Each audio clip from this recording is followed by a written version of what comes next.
İngilis dilində cümlə tərcümə edərkən çətinlik çəkirsən və yaxud da tərcümə etdiyin forma səni qane etmir, o zaman gəl, mən sənə daha asan, daha effektiv və daha gözəl bir üsul öyrədəcəm. Bundan əvvəlki videomuzda biz cümləni necə qurmalı olduğumuz barədə danışmışdıq. Mübtəda, xəbər, daha sonra isə digər nitq hissələri. Bu videoda eynisi ilə bu qaydanı ilk öncə tətbiq edirik. I mübtəda, want isə xəbərdir. To go to Paris with my mother. Bu isə cümlənin artıq növbəti hissəsidir. İlk öncə mübtəda ilə başlayırıq. Yəni mən. Daha sonra cümləni sondan əvvələ doğru tərcümə edirik. Gəl, baxaq. Anamla ana artıq bu hissə getdi.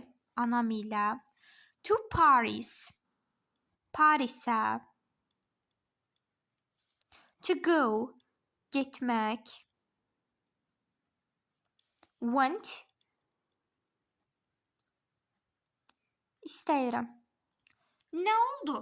Mən anamla Parisə getmək istəyirəm. Bu qədər sadə, bu qədər effektiv bir üsul yoxdur dostlar. I need new book. Mənim sondan əvvələ. Yeni kitablara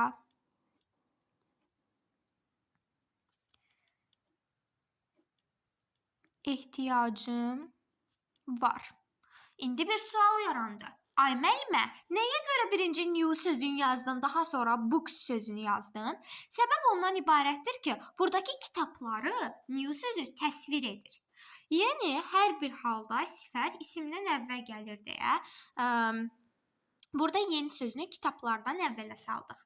Başqa bir cümləyə nəzər salaq. My future goal is to become a doctor. Mənim gələcək məqsədim mübtəda. To become a doctor. Davam edirik. Mənim gələcək məqsədim. Mənim gələcək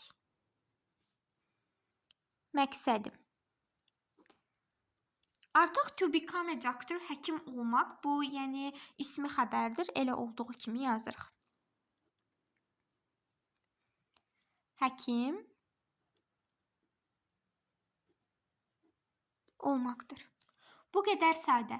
Əgər daha çox effektiv və sadə üsulları öyrənmək istəyirsənsə, ingilis dilini qısa müddətdə öyrənmək istəyirsənsə, bizi izləməyi unutma. Hələlik!